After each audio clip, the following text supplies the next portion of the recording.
Estas neuronitas delgaditas en realidad también pueden ser afectadas por el virus. Dos alternativas posibles, ¿ok? Y lo mismo sucede con el componente de gusto en la localización respectiva. Otra alternativa interesante es esto de acá a tener en cuenta, porque este es un paciente con mucha debilidad, porque lógicamente está en hipoxia, porque lógicamente está en una inflamación tremenda. Pero miren este componente de miositis, inflamación del músculo. Se ha descrito hasta en 10% de los casos porque el músculo tiene receptores ACE2, ¿ok? ¿En quién tenemos que pensar? Estemos muy alerta en aquellas personas que hacen estas cifras estruendosas de CPK. Cuando estamos viendo los pacientes que suben CPK, tenemos que estar alerta porque su debilidad no solamente es una debilidad por el estado general del paciente, sino que tiene que ver con el daño muscular. Y lo que se presenta es una miositis necrotizante autoinmune. Una alternativa para estos pacientes es el uso de inmunoglobulinas, que está en discusión, que unos dicen que sí, otros dicen que no, pero que se han publicado ya algunos reportes de pacientes que evolucionan favorablemente, porque ya es bastante complicado tener debilidad por las otras cosas, para además tener un daño muscular así de importante. Luego llegamos a Guillain-Barré y Miller-Fisher. A ver, ¿cómo no pensar en Guillain-Barré? En cualquier persona que tenga algún tipo de agresión que altere la inmunidad, ¿verdad? Encontramos nosotros Guillain-Barré con historia de una infección previa hasta en 70% de los casos. Y hemos visto las estadísticas de los brotes que hemos tenido de Guillain-Barré en nuestro país, en los cuales se describe infección digestiva, infección respiratoria en los 10 a 15 días previos. Por consiguiente, aquí también es una posibilidad. Y probablemente hablemos de unos síndromes de Guillain-Barré y síndromes parecidos cuando hay una respuesta inmune desencadenada por esta infección. De lo que se describe en Guillain-Barré, formas axonales y formas desmielinizantes. ¿Okay? Y aquí nuevamente encontramos nosotros componentes múltiples. El epitelio de la microvasculatura, la que alimenta el nervio, se afecta también, y el filamento nervioso también. En ambas estructuras encontramos nosotros este componente de receptores. Y lo que encontramos es el clásico Guillain-Barré, la neuropatía bilateral, simétrica, predominio motor ascendente, la variante que hemos tenido en nuestro país con componente axonal y el síndrome de Miller-Fisher. Este cuadro en el cual vamos a tener dificultad para mover los ojos, un poco de incoordinación o ataxia y alguna debilidad de miembros superiores. ¿Okay? Es una variante también del Guillain-Barré. Y por supuesto se describen otros componentes periféricos autoinmunes menos frecuentes. ¿Okay? Lo curioso acá, hasta donde se tiene referencia, es que aparentemente esto ocurre desde el inicio de los síntomas 5 a 10 días. Como no sabemos qué pasa antes, siempre en Guillain-Barré hablamos de 15 días, ¿no? Pero en realidad no sabemos, decimos 5 a 10 días desde que comienzan los síntomas y el virus debe estar dando vueltas al interior del organismo humano mucho antes, ¿ok? Cuando, así como cuando hablábamos aquí arriba de miositis, yo veo CPK que va subiendo, me pongo alerta. Aquí, ¿cuándo me pongo alerta? 2 tips para pensar que a la debilidad pudiera estarse añadiendo este componente de tipo de sistema nervioso. Hacen más Guillain-Barré y Miller-Fisher los pacientes que tienen anosmia o ageusia, y hacen más Guillain-Barré y Miller-Fisher los pacientes que tienen linfocitopenia y trombocitopenia. Son 2 tips que tenemos que tener en cuenta. Lo interesante es que el virus rara vez es detectado, ¿ok? Y lo que más se encuentra, ojo que aquí he tenido un lapsus digital, parece que he hecho enter donde no debía.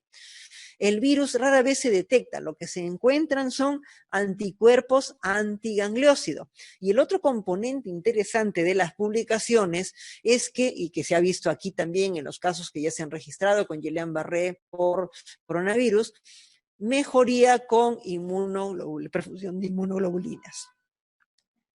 ¿Qué podemos encontrar? La IgM reconoce fracciones del gangliósido GM1. Conclusión, Guillain-Barré. La IgM reconoce fracciones del gangliósido GD1B. Conclusión, neuropatía sensitiva y ataxia. Es decir, cuando se reconoce este gangliósido, hacemos Guillain-Barré.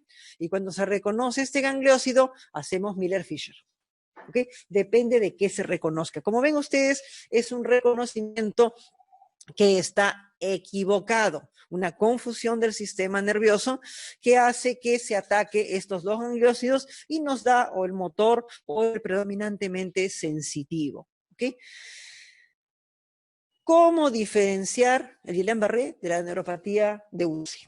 Solo Dios en su infinita sabiduría, y si el buen hombre existe, nos podrá informar al respecto, ¿verdad? Pero el resto no sabemos, queridos amigos, se queda en el aire. Siguiente lámina, por favor. ¿Esto qué significa? Todo lo que hemos revisado significa que las manifestaciones neurológicas en realidad no son tan raras.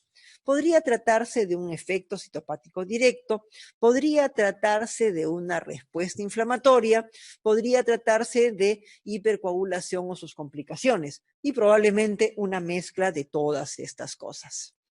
Es por ello que nosotros tenemos que tener en cuenta esta subespecialidad de neuro, la neurología ambiental.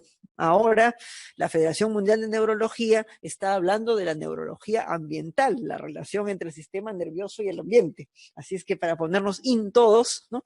Recordemos que tenemos ahora una subespecialidad de neurología ambiental que nos propone un dato que yo sé que les voy a decir algo que seguramente todos van a decir otra cosa más que informar, otra cosa más que llenar, otra cosa más que hacer, ¿no?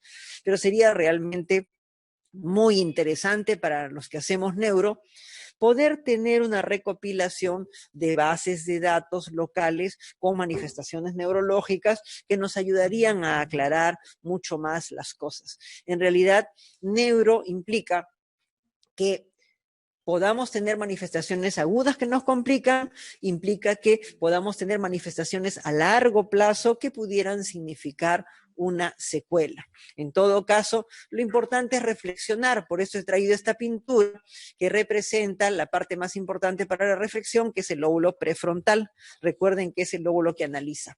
La última lámina, por favor. La última lámina es únicamente para darles a todos ustedes las gracias. Estamos en el mes de la patria y creo que es muy importante reconocer el trabajo, la entrega de todas las personas que en este momento están en contacto con nosotros. Y quisiera mostrarles la ilustración que está a la derecha. En el viaje a Ayacucho, nuestro premier recibió un retablo. Es el que ven ustedes aquí en el lado derecho. Miren ustedes esta forma de ver las cosas. Acá tenemos el coronavirus atacando y ocasionándonos enfermedad, pero aquí nuestra población protegiéndose y ayudada por muchos componentes, por muchos ciudadanos que trabajan duro, los de salud, nuestra policía, nuestras Fuerzas Armadas, y no se nota mucho, pero aquí hay un bombero. ¿Okay? Pues miren todos juntos luchando contra el coronavirus para proteger a la población. Miren ustedes, nunca está de más el apoyo desde otros niveles, ¿verdad? Tenemos a Los Ángeles acá, y acá hay una banda que dice, yo me quedo en casa. Miren esta representación fabulosa. En 3 meses hemos hecho introspección de todo lo que nos sucede y todos nos estamos organizando. Estamos enfrentando un mundo nuevo. Probablemente ninguno de nosotros en nuestra peor pesadilla se imaginó lo que estamos viviendo. Este es un mundo nuevo, pero los seres humanos y particularmente nosotros los peruanos tenemos una gran capacidad de cambiar, de hacerle frente a esta circunstancia tan terrible y de cambiar y de salir adelante y afrontar esta nueva convivencia que tenemos por delante. Muchas gracias a todos. Gracias, doctora Mazzetti. Sobre todo si son ustedes compañeros de salud, la mayoría lo son, y lo que han escuchado les produce un susto, compártanlo con gusto. Yo prefiero a la gente asustada, preocupada y ocupada de protegerse, que despreocupada, relajada y cometiendo el error de un exceso de confianza y triunfalismo. Eso es un error. Nos puede costar ahora, que todavía estamos en una fase aguda, pero nos puede costar más en el futuro, porque podemos estar hipotecando la calidad de vida y la salud de muchas personas. Y ojo, compañeros del primer nivel, la mayoría de esas secuelas las vamos a tener que manejar en el primer nivel. Las más graves tal vez se resuelvan en hospitales, si tenemos capacidad y posibilidad. Pero la mayoría, las permanentes, las que duran el resto de la vida, esas se manejan en el primer nivel. Así que con más razón hay que prevenirlas. No quiero completar, o sea, no quiero que piensen que quiero completar el cuadro del susto, pero hay que saber las cosas. Nos acompaña el doctor Álvarez del Instituto Nacional de Salud del Niño, fue uno de los primeros que señaló la presencia de los casos parecidos al síndrome de Kawasaki, hay que ser correctos, parecidos, Kawasaki-like, como bien él lo ha señalado, que también nos tienen que preocupar. Entonces, en esta segunda exposición dejo al doctor Álvarez y la doctora Polo, que nos está escuchando, como siempre, juntando las preguntas posteriores para los expositores. Doctor Álvarez, por favor. Gracias. Bien, muy buenas tardes ya, agradeciendo la oportunidad.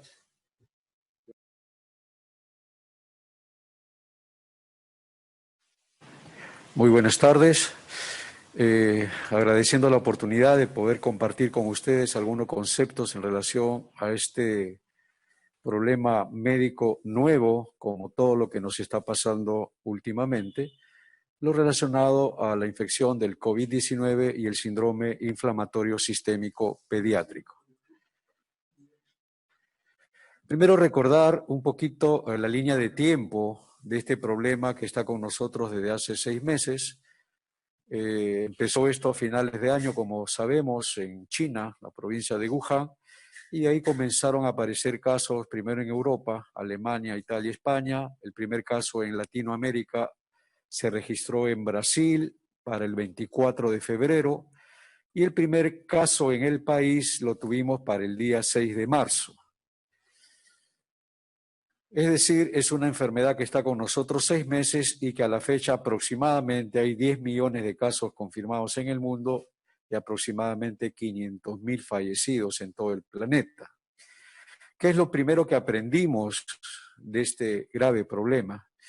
Que ataca más a los adultos, sobre todo aquellos que tienen condiciones de riesgo, y que si bien es cierto hay un grupo que puede ir asintomáticos, hay otro grupo que va a ir progresivamente a desarrollar síntomas leves, síntomas de cuadro neumónico, y los demás evolución tórpida van a terminar, como vemos, en la unidad de cuidados intensivos, con alguna mortalidad que varía en función del grupo que se evalúe.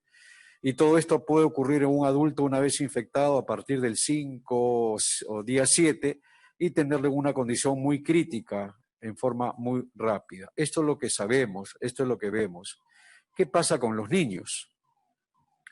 En China se ha reportado que menos del 2.2% de casos confirmados corresponden a menores de 19 años. En Estados Unidos, menos del 2% de casos confirmados ha estado presente en menores de 18 años, en Italia menos del 1.2% y en nuestro país aproximadamente 2.5% de casos confirmados corresponden a menores de 18 años.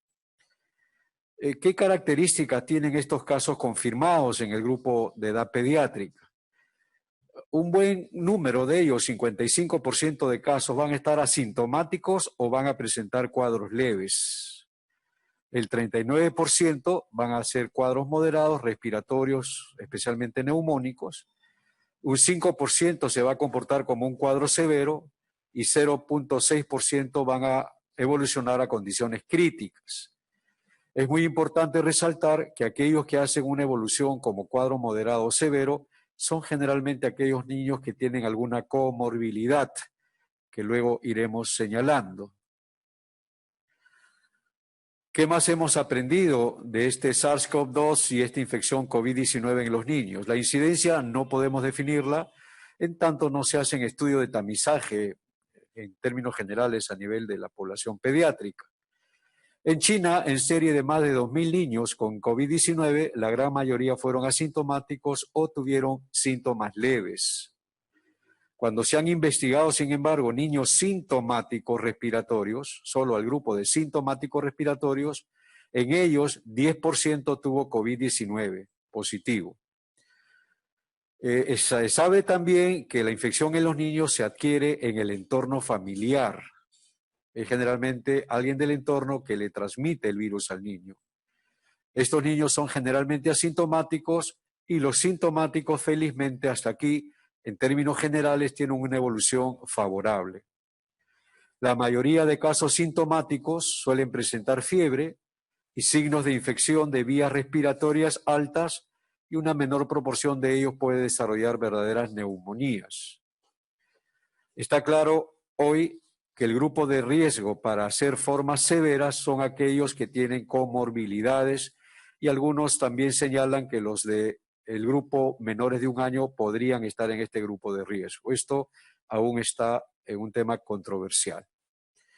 Lo cierto es que los niños con COVID-19 que necesitaron hospitalización tenían comorbilidad. Dentro de ellas, desórdenes neuromusculares, cáncer, enfermedad pulmonar obstructiva crónica y cardiopatías congénitas. Esta es una reseña de una estadística en niños hospitalizados con COVID-19 en Estados Unidos para mostrar que buena parte de ellos tenían comorbilidad como factor de riesgo.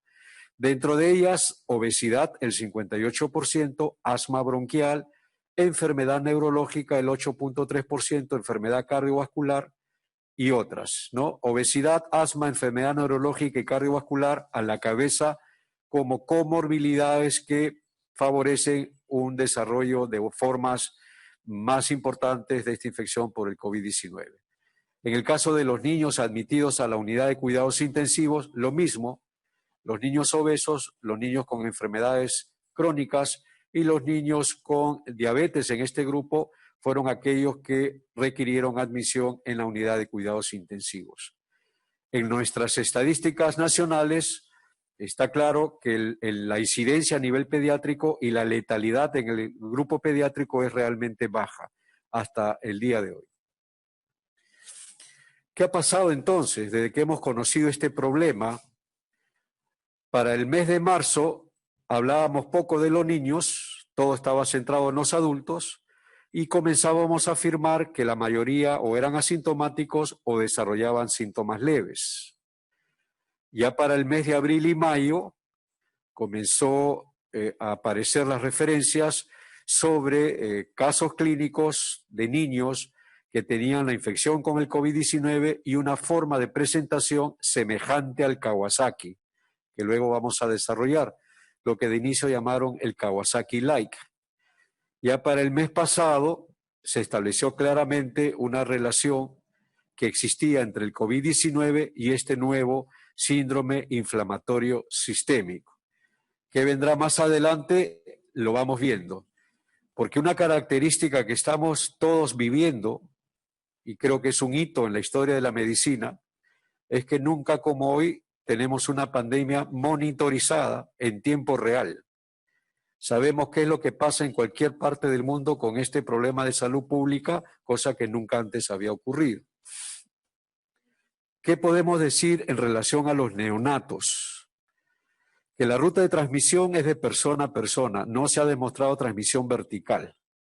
Y como señalamos ahí, tampoco se ha demostrado la presencia del virus en la leche materna. La clínica de estos neonatos usualmente son asintomáticos o síntomas leves, y cuando desarrollan síntomas también lo desarrollan cuando vienen asociados a comorbilidades. Para el caso del neonato, la prematurez y la sepsis. Y la clínica usual en un neonato es fiebre, taquipnia y vómitos. ¿Qué pasa con el hijo de madre COVID? No se ha detectado el virus en el líquido amniótico, tampoco en la sangre del cordón umbilical ni en la leche materna. Al día de hoy, la recomendación es mantener la lactancia materna. Van a requerir aislamiento después del nacimiento y obviamente alguna evaluación en relación a la posibilidad de que tengan también el virus. El manejo va a ser de acuerdo a la condición clínica. No se recomienda esteroides como concepto general en este grupo de edad, y estos niños van a poder salir a la casa luego de una negativización de su evaluación del virus. Ya nos debemos estar entonces preguntando por qué la afección por el COVID-19 es diferente en niños en relación con los adultos. Un factor es el rol del receptor AC2 que nos mostraba la doctora Massetti hace un momento. Este receptor pues es muy importante, y lo que sabemos al día de hoy es que la cantidad de este receptor a nivel pulmonar, que es por donde comienza a ingresar el virus, es menor en relación a los adultos. Otro factor, y es muy importante, es el rol del endotelio.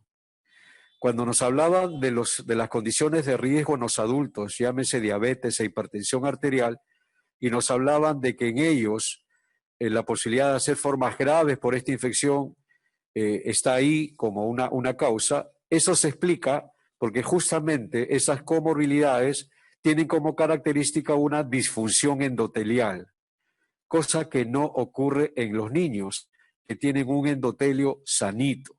Y esa sería una explicación por qué su comportamiento es distinto. Y el otro factor es el rol de la inmunidad. Y esto está favorecido en el niño por el hecho, uno, de que ellos se infectan regularmente de virus y eso les genera alguna inmunidad cruzada.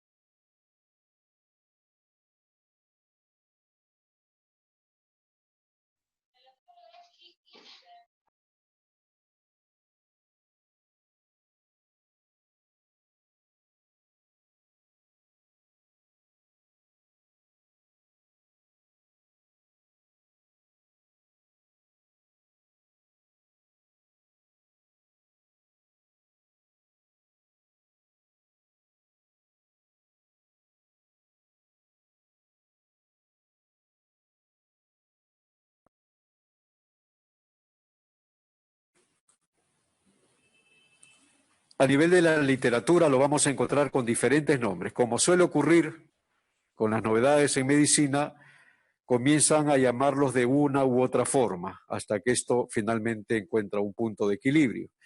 Lo vamos a encontrar como enfermedad parecida al Kawasaki, como síndrome inflamatorio multisistémico, como síndrome sistémico multiinflamatorio relacionado al COVID-19, y últimamente los franceses han resumido esto y simplemente le llaman Kawakovid, haciendo referencia a la asociación del Kawasaki y del COVID, cosa que el doctor Kawasaki seguramente no debe haberlo recibido con alegría. ¿Cómo empezó esto? Con una publicación en el Reino Unido que llamaba la atención sobre 12 niños que habían requerido unidad de cuidados intensivos por una enfermedad que estaba asociada al COVID. Y acá hay una breve reseña. Para el 27 de abril sale esta comunicación. El 6 de mayo en Italia presentan 10 casos con un choque hiperinflamatorio. El 15 de mayo en Francia, 21 casos de síndrome inflamatorio multisistémico, Kawasaki-like. Para el 17 de mayo en París, 35 niños con falla cardíaca aguda y síndrome hiperinflamatorio sistémico. Y para el 8 de junio en Nueva York, 17 casos de síndrome inflamatorio multisistémico asociado al COVID. ¿Cuál era lo peculiar y por qué esto alertó a todo el mundo? Que estos casos ocurrieran en un breve periodo de tiempo. Todos estos casos ocurrieron en 4 semanas, en 6 semanas. cosa absolutamente inusual, y que llamó obviamente a la Organización Mundial de la Salud a plantear este tema con un informe científico, llamando la atención a la comunidad médica sobre lo que ya define como síndrome inflamatorio multisistémico en niños y adolescentes. Este es un comité, una reunión de terapistas intensivos pediátricos y de otros especialistas que ya para finales de mayo también hablan de este síndrome inflamatorio severo asociado temporalmente al COVID-19, que hay que estar claros la definición de caso que ahorita revisamos, que en este síndrome puede haber un deterioro rápido de los niños, incluso muchos de ellos previamente sanos, lo cual le da un tinte dramático a la evolución de estos casos, que hay que investigar inmediatamente por marcadores de inflamación que suelen estar muy incrementados, que es necesario ecocardiogramas seriados de evaluación y se requiere la colaboración, los estudios, los protocolos para mejor definir el problema. Esta es la última referencia que ha salido hace exactamente 3 días, que ya es un estudio multicéntrico en Estados Unidos que habla sobre este síndrome inflamatorio multisistémico, que lo resumimos así.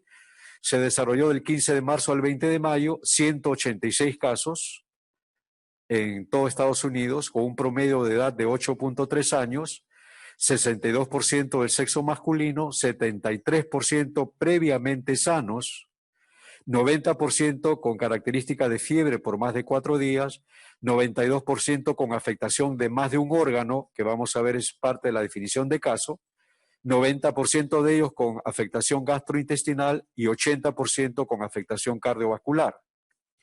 40% de esos casos con clínica semejante a Kawasaki, 88% tuvo IgG positiva y no prueba molecular positiva, lo cual nos da una idea de cuál es la fisiopatología de esto, que no está relacionada directamente a la acción del virus, sino a la respuesta inflamatoria, como ocurre en muchos casos. 48% requirió inotropos, 80% requirió UCI, y de ellos 20% necesitó ventilación mecánica, es decir, hay un deterioro serio y rápido de estos niños. Sin embargo, 70% estuvo en altas en buenas condiciones y la mortalidad reportada fue solo del 2%. De ellos, que fueron 4 casos, 2 tenían comorbilidad.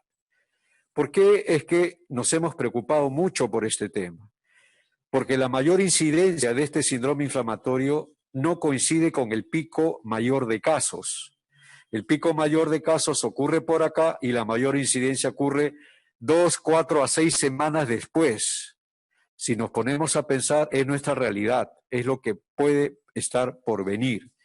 Quienes hicieron esta revisión definieron que este es un cuadro postinfeccioso no relacionado a la actividad viral, y eso explica por qué la IgG suele ser positiva y no la prueba molecular, que esto se trataría entonces de una respuesta inflamatoria tardía, y señalaban, Latinoamérica debe estar preparada para recibir niños con este síndrome. Esto fue un reporte en España hecho a finales de mayo, donde ellos ya estaban saliendo del problema y comenzaban a recibir este tipo de niños con esta afectación tan delicada. Han habido varias instituciones que han definido esto. Está el Real Colegio de Pediatras del Reino Unido, la misma Organización Mundial de la Salud y la Academia Americana de Pediatría, y lo resumimos aquí: criterios diagnósticos para el síndrome inflamatorio sistémico. Esto es lo que, por favor, necesito que tengamos muy en cuenta. 1. Fiebre. Suele ser una fiebre alta, una fiebre de más de 3, 4, 5 días de duración y una característica: resistente a las medidas estándar. Le doy el Panadol, baja, vuelve a subir. Le doy mediofísicos, baja, vuelve a subir. Una característica que debe ponernos en alerta. Evidencia de disfunción de más de un órgano o sistema: cardiovascular, digestivo, a la cabeza, puede ser hematológico, renal, neurológico y dermatológico. Hay que excluir otra causa, especialmente microbiana, y debemos demostrar una marcada elevación de reactante de fase aguda y una prueba diagnóstica para el COVID, que suele ser la prueba serológica con elevación de IgG. Estos son los criterios que debemos usar. Este síndrome inflamatorio sistémico, entonces, es un cuadro inflamatorio severo relacionado al SARS-CoV-2 con clínica semejante a la enfermedad de Kawasaki. El primer caso pediátrico fue reportado en Estados Unidos el 7 de abril con clínica de enfermedad de Kawasaki y síntomas respiratorias leves, con cambios radiográficos y serología positiva para el virus del SARS-CoV-2. Es más frecuente en el sexo masculino y en mayores de 5 años.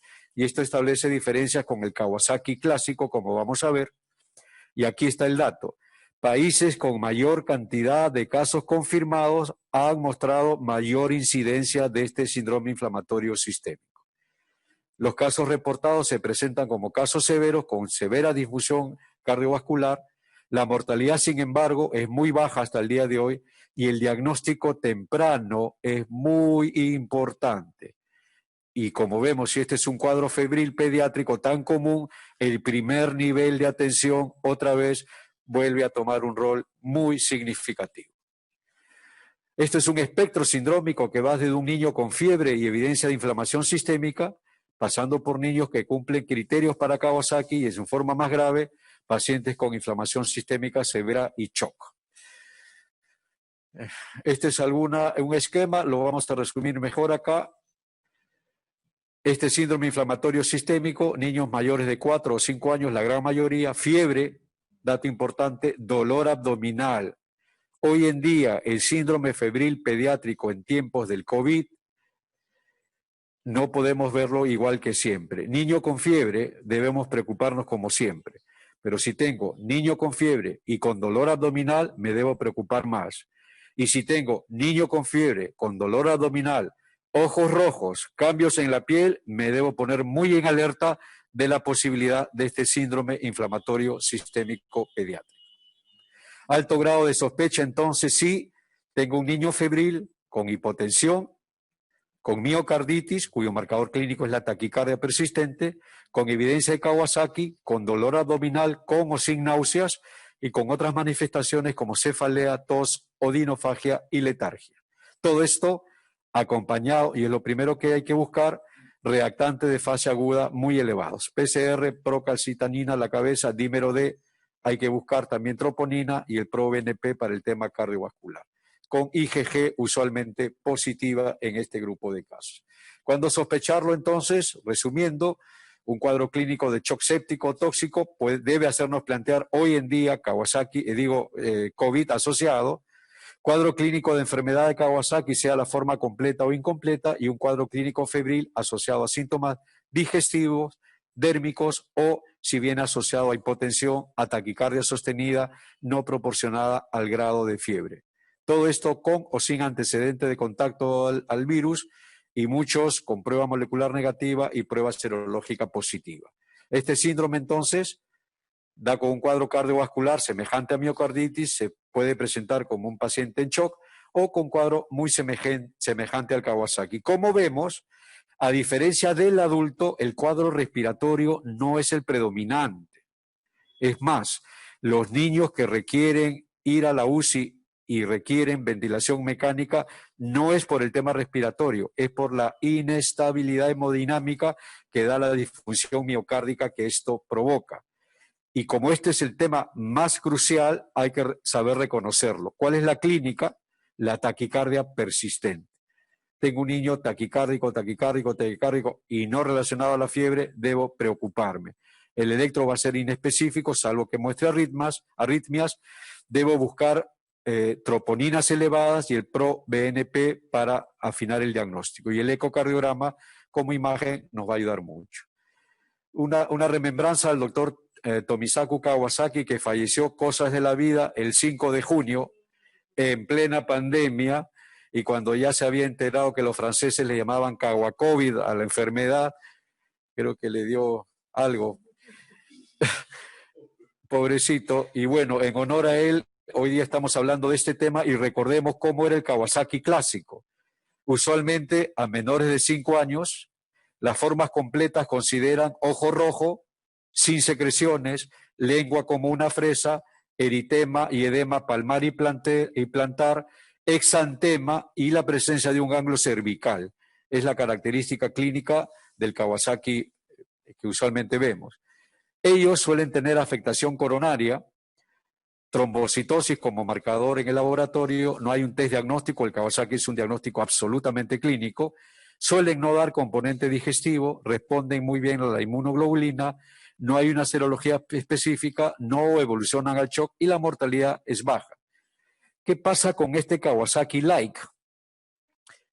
A diferencia del típico, este suele dar en niños mayores, suelen presentarse como formas incompletas, más que afectación coronaria, dan afectación miocárdica.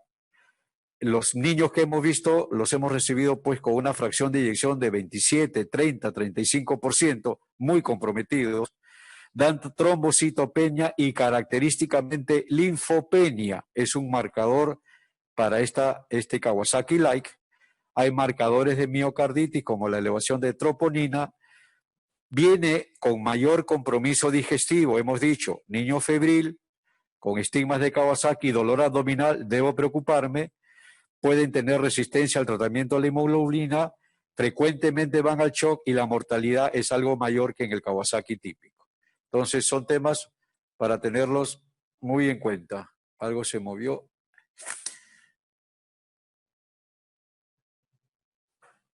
Ok. Bien.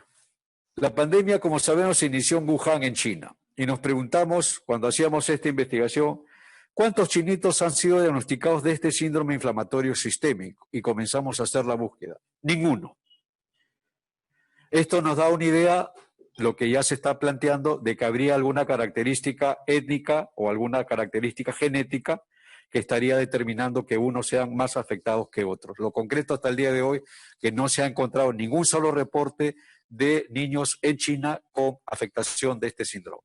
El tratamiento, como es lógico, es antiinflamatorio, inmunorregulador, manejo del shock cardiogénico y los antivirales que todavía están en fase de prueba y las medidas de prevención en cuanto al contagio. No vamos a profundizar en el tratamiento porque el mensaje que quiero profundizar es el que viene. ¿Qué experiencia hemos tenido nosotros en el Niño San Borja? A la fecha hemos tenido 56 niños hospitalizados por COVID-19. 29 niños aún están hospitalizados. 58% han sido menores de 5 años y 36% entre 1 a 5 años. 18% ha requerido ventilación mecánica. 7 han fallecido, todos con comorbilidad. Y de esos que han fallecido con comorbilidad, creemos que es la comorbilidad más que la infección del virus, 4 han tenido comorbilidad neurológica, 2 cardiovascular y 1 digestiva. La mayoría, como decía, trastornos neurológicos, y hemos tenido a la fecha 4 casos de síndrome inflamatorio sistémico. ¿Qué características han tenido estos pacientes en nuestra institución? Las edades de esos 4 casos, 3 meses, 2 años, 8 y 14 años. Los 4 tenían contacto familiar positivo, los 4 han tenido fiebre y 3 de 4 dolor abdominal. Fiebre, dolor abdominal, como dato muy constante. 2 del sexo femenino. Los 4 tuvieron dilatación cardíaca y disfunción severa, miocárdica. La fracción de eyección osciló entre 25 y 55%, 1 con derrame pericárdico y afectación coronaria solo en 2, más que aneurisma era ectasia, dilatación. Y lo bueno, primero que todos tuvieron IgG positiva y solo 1 prueba molecular y los 4 han tenido evolución favorable. Respondieron al tratamiento y los 4 están en condición de alta, en buenas condiciones en su casa. ¿Qué hemos aprendido entonces, ya para terminar? ¿Y qué cosas no hemos aprendido aún? Que este síndrome es una condición emergente, de momento poco frecuente. Es más, no tiene CIE-10 todavía, al día de hoy, tan nuevo es. Se evidencia como un espectro de presentaciones clínicas con fenotipos que recuerdan al Kawasaki, al síndrome de shock tóxico, al síndrome de activación de macrófagos. Habrían diferencias genéticas y étnicas. Más que una infección activa, es un cuadro desencadenado por una desregulación inmunológica. El cuadro inflamatorio que provoca es muy intenso, con expresión digestiva y alteración cardiovascular importantes. A diferencia de los adultos, en el niño el pulmón no es el más afectado y la afectación cardiovascular es la que determina la condición crítica del paciente. Al ser una condición clínica nueva, se necesita un alto nivel de sospecha clínica para su diagnóstico. La sinología digestiva, dolor abdominal y vómitos es muy frecuente.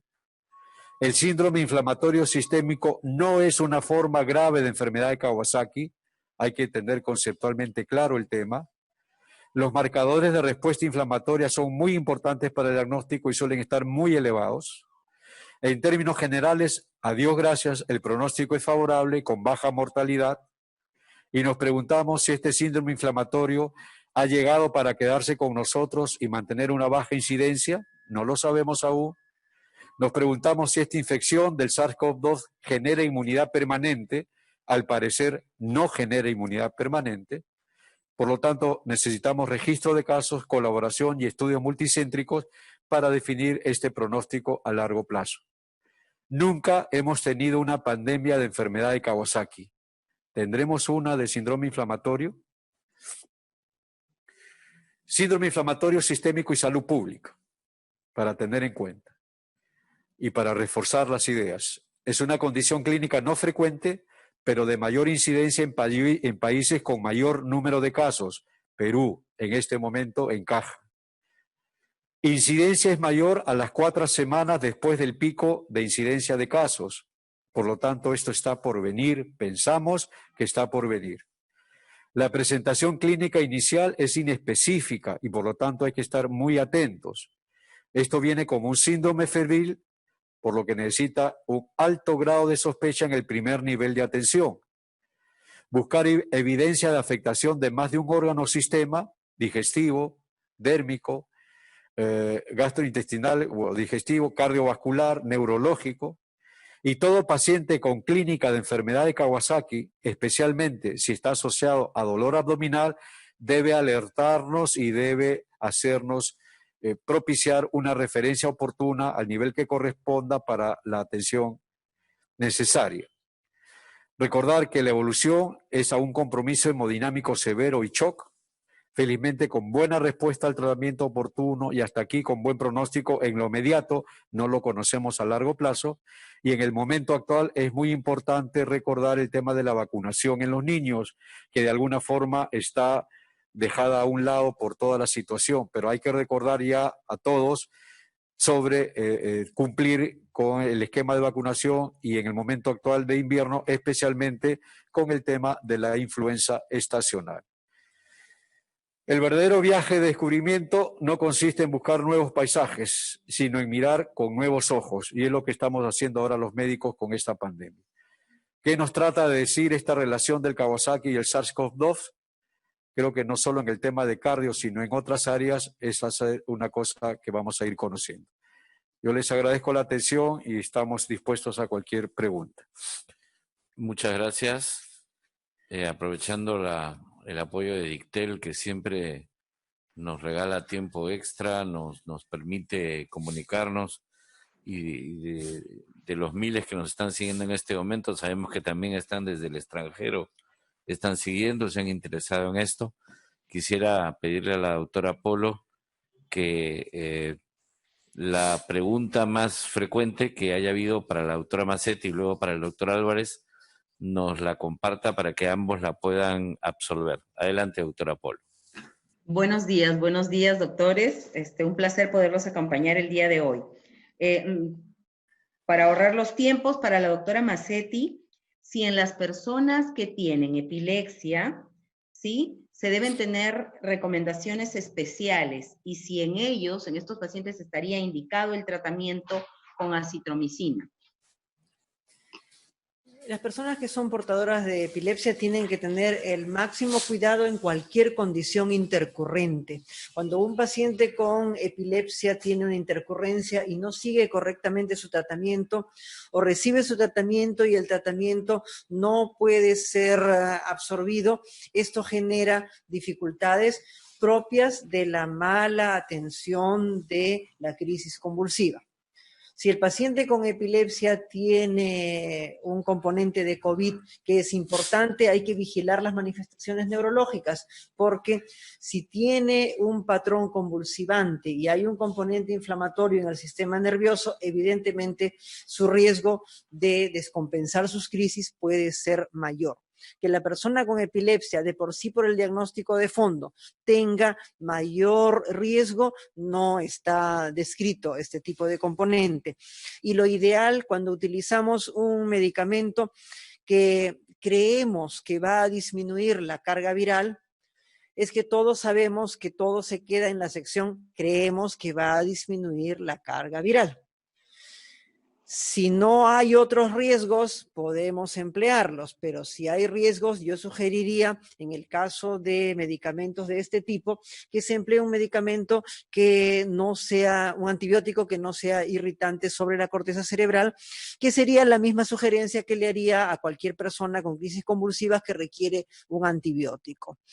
Igualmente tengan ustedes en cuenta que las precauciones que hay que tomar son las mismas. El alza térmica puede ocasionarnos crisis convulsivas a cualquiera que tenga susceptibilidad. Hay que controlarla. La toxicidad propia de los problemas metabólicos también hay que tratar de controlarla. Tiene algo más de riesgo simplemente porque tiene una corteza cerebral más sensible, no particularmente por el COVID. Muy bien. ¿Podemos hacer otra pregunta a la doctora Massetti?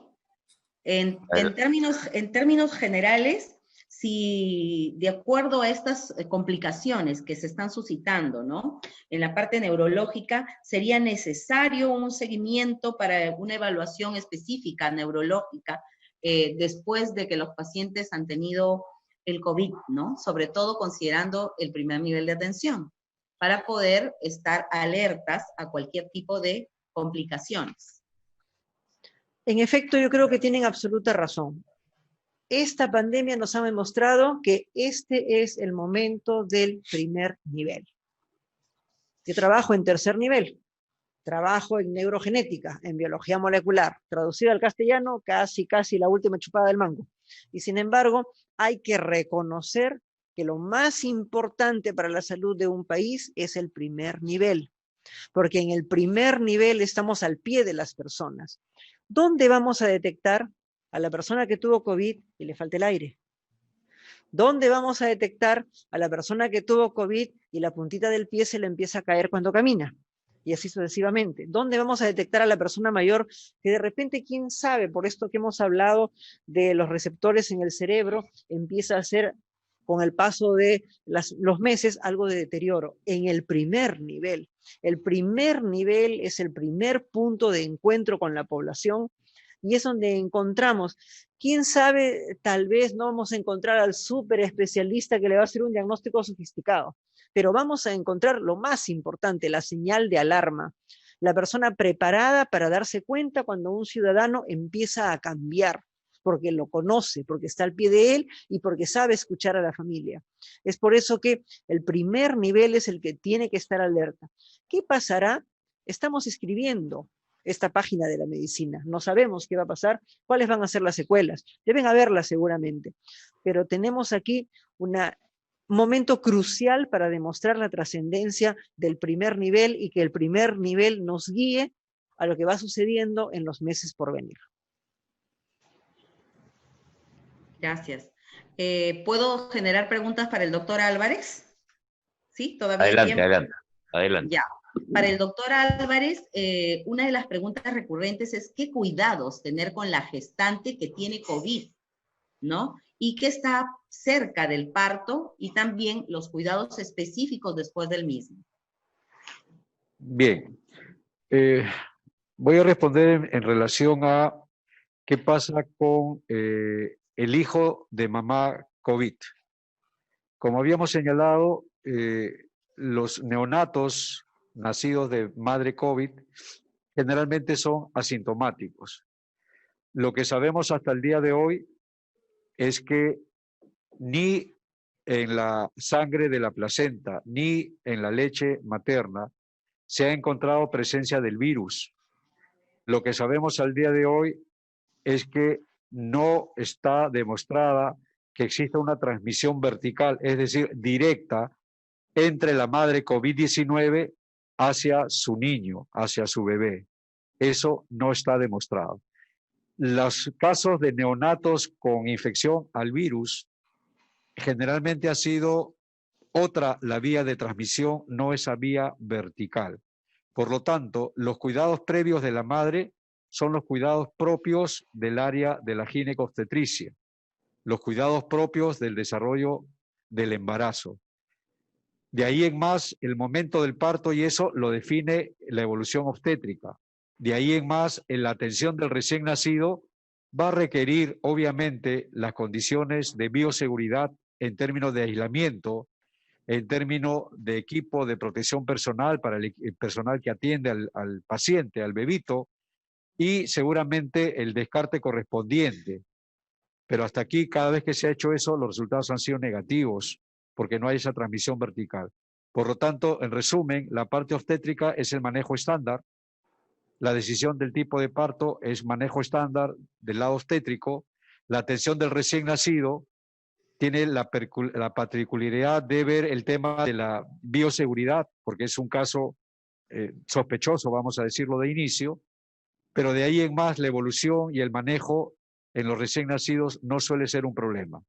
La menor proporción de estos niños pueden desarrollar síntomas y dentro de ellos la fiebre en el recién nacido va a ser la primera señal, que va luego a ser manejada de acuerdo a los protocolos del recién nacido con fiebre, con el agregado de las consideraciones para la época de COVID que estamos viviendo todos. Una pregunta más para el doctor Álvarez, por favor.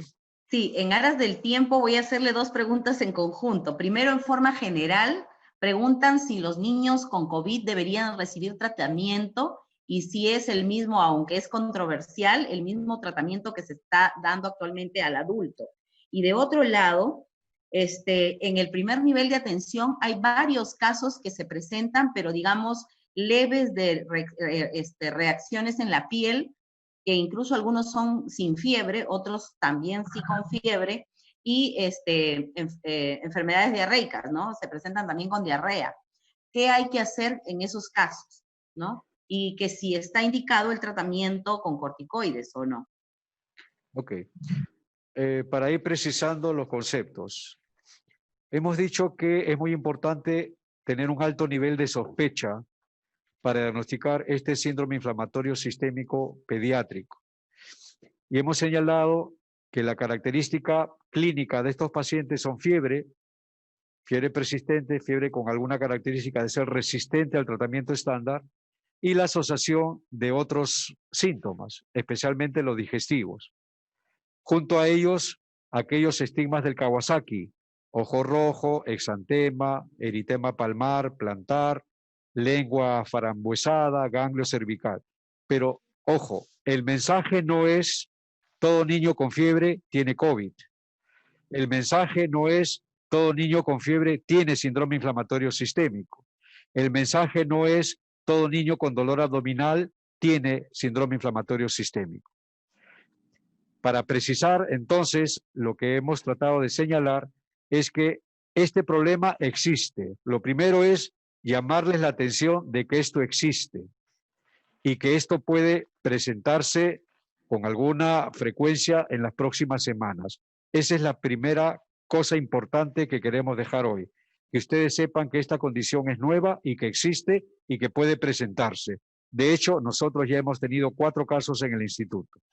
Lo segundo que quiero dejar claro es que el nivel de sospecha es, como todo en medicina, ir sumando elementos. Tengo un niño con fiebre, con ojo rojo, con dolor abdominal, elementos juntos, eso me debe hacer plantear la sospecha.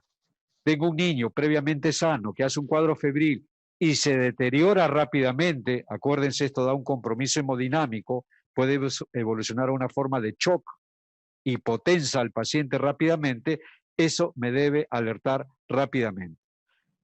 En primer lugar, entonces, entendamos la fiebre como siempre la hemos entendido, teniendo presente esta posibilidad. Entendamos el dolor abdominal como siempre lo hemos entendido, teniendo presente esta posibilidad. Y cuando sumamos estos elementos, ahí tenemos elemento mayor de sospecha.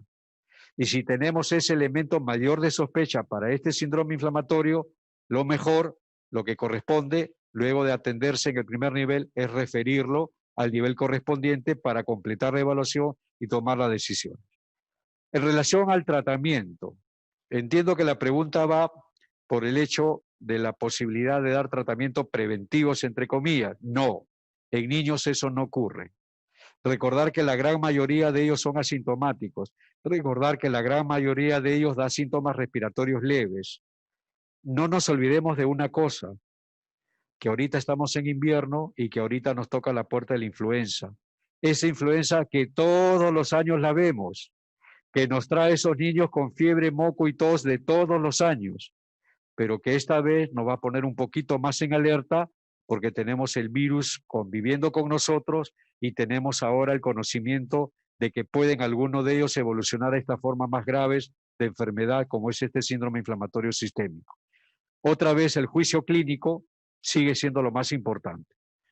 Entonces, tratamiento preventivo no debe haber. El tratamiento inicial de un cuadro respiratorio es el de siempre, es el sintomático, es el bajar la fiebre, hidratarlo bien, alimentarlo bien y esperar lo que deba esperarse 2 o 3 días de un cuadro viral común.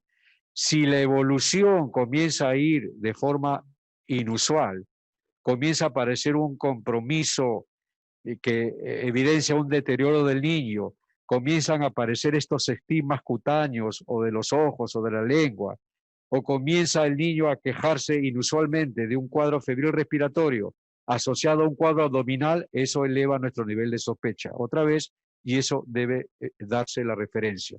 Pero en ningún caso, ni tratamientos como los que se dan en adultos, mucho menos antivirales, y lo digo de una vez, mucho menos ivermectina en este caso de niños, porque el tema pediátrico es totalmente distinto.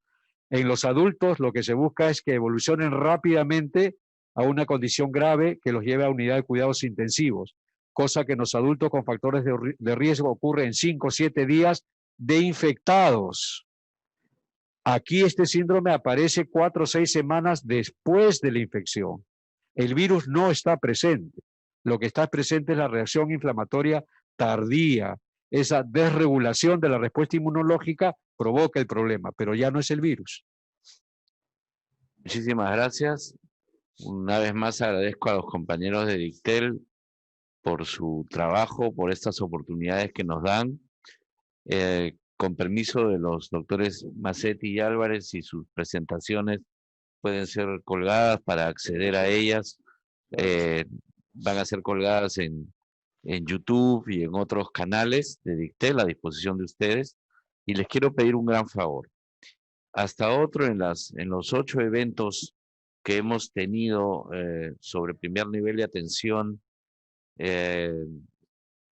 hemos tenido una difusión que ya sobrepasa las 300.000 visitas en el momento y luego en descarga posterior. Esta conferencia de hoy es muy importante. Les ruego que la difundan por todo lado, que la baje todo el mundo que pueda. Si nosotros tenemos dudas, pensemos en muchos más que tienen más dudas, compañeros de salud del primer nivel de distintas partes del país. Y estamos hablando de un conocimiento que, si bien es cierto, finalmente tendrá que tener un manejo especializado, pero la parte preventiva, la parte diagnóstica precoz, la parte de la derivación oportuna, depende de los médicos de primer nivel, de los médicos de familia, de los médicos generales, de las enfermeras, de las obstetras que sospechen algo cuando lo vean. Tenemos que viralizar este tipo de producciones. Les pido por favor que la compartan con todos los que puedan dentro y fuera del país, sobre todo en el primer nivel de atención.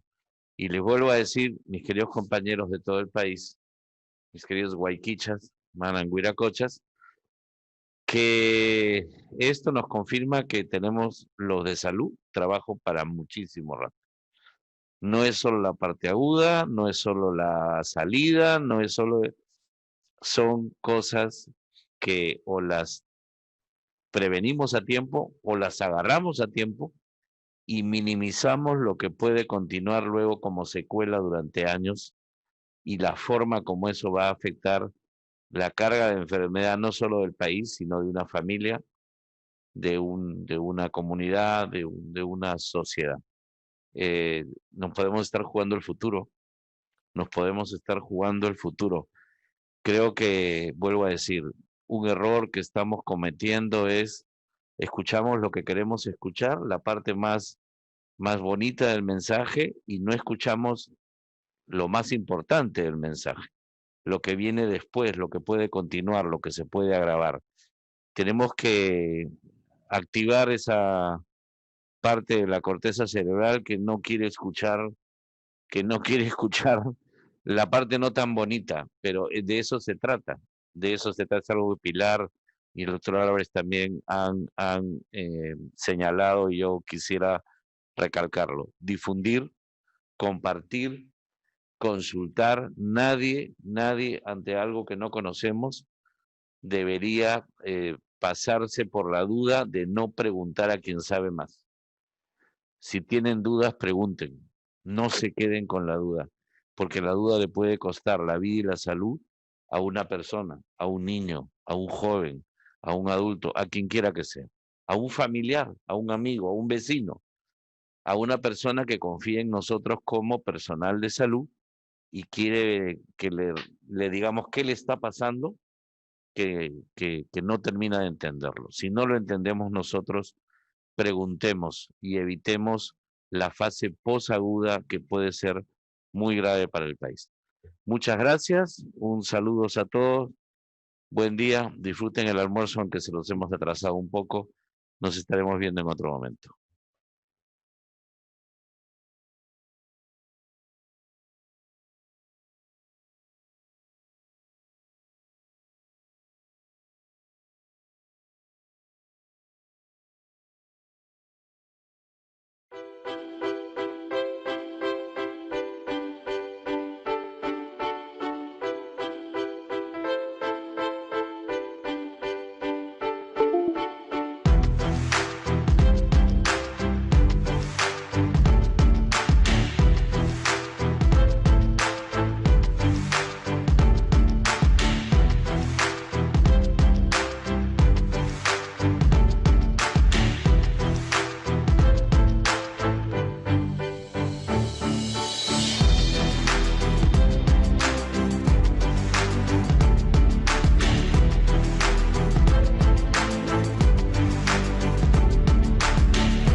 Gobierno del Perú. El Perú primero.